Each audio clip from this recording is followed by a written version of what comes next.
চলতি সপ্তাহেই রাষ্ট্রীয় সফরে যুক্তরাষ্ট্রে পা রাখছেন Saudi Yuvraj Mohammad bin Salman.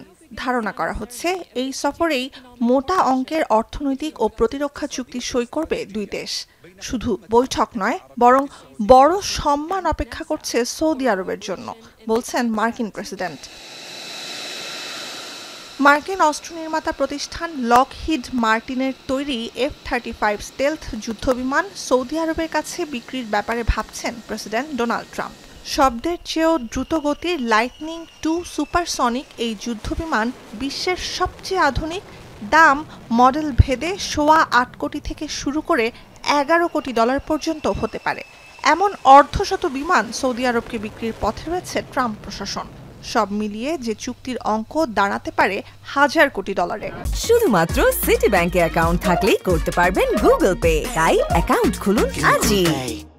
Well, they want to buy a lot of jets. We make the best jets, we make the best missiles. You saw that when we took out the nuclear capability of Iran. I'm looking at that. They've asked me to look at it. They want to buy a lot of 35, but they want to buy actually more than that fighter jets, yeah. Saudi যুবরাজের যুক্তরাষ্ট্র সফরের আগে প্রেসিডেন্টের এমন পরিকল্পনা নিয়ে উদ্বিগ্ন খোদ মার্কিন প্রতিরক্ষা দপ্তর পেন্টাগন। কারণ হিসেবে জানিয়েছে, এর মাধ্যমে মার্কিন সমর প্রযুক্তি চীনের নাগালে চলে যাওয়ার শঙ্কার কথা।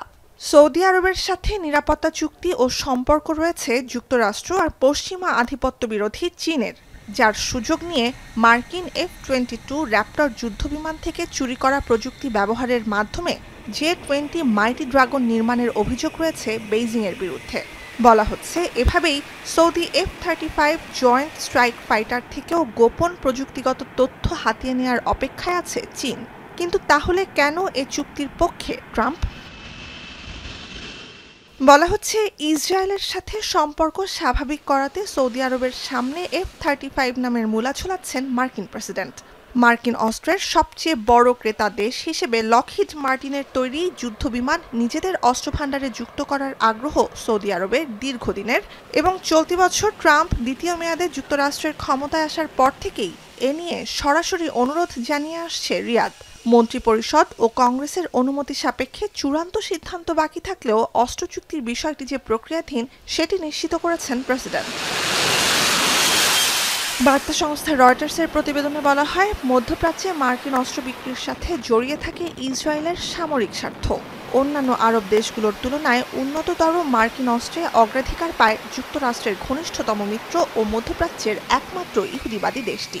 এ অবস্থায় বিন সালমানের সাথে আলোচনায় আব্রাহাম চুক্তির বিষয়টি আসবে কি না তা নিয়েও সাংবাদিকদের প্রশ্নের মুখে পড়েন ট্রাম্প।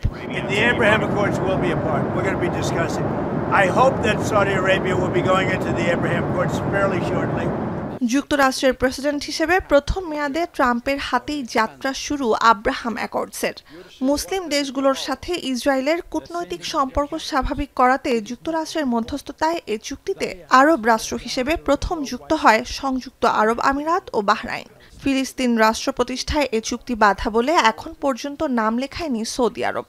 এবার সৌদি আরবকে F-35 দেওয়ার বিনিময়ে মধ্যপ্রাচ্য সমীকরণে যুক্তরাষ্ট্র পরিবর্তন আনতে পারে কি না সেটাই দেখার অপেক্ষায় মুসলিম বিশ্বের বড় অংশ।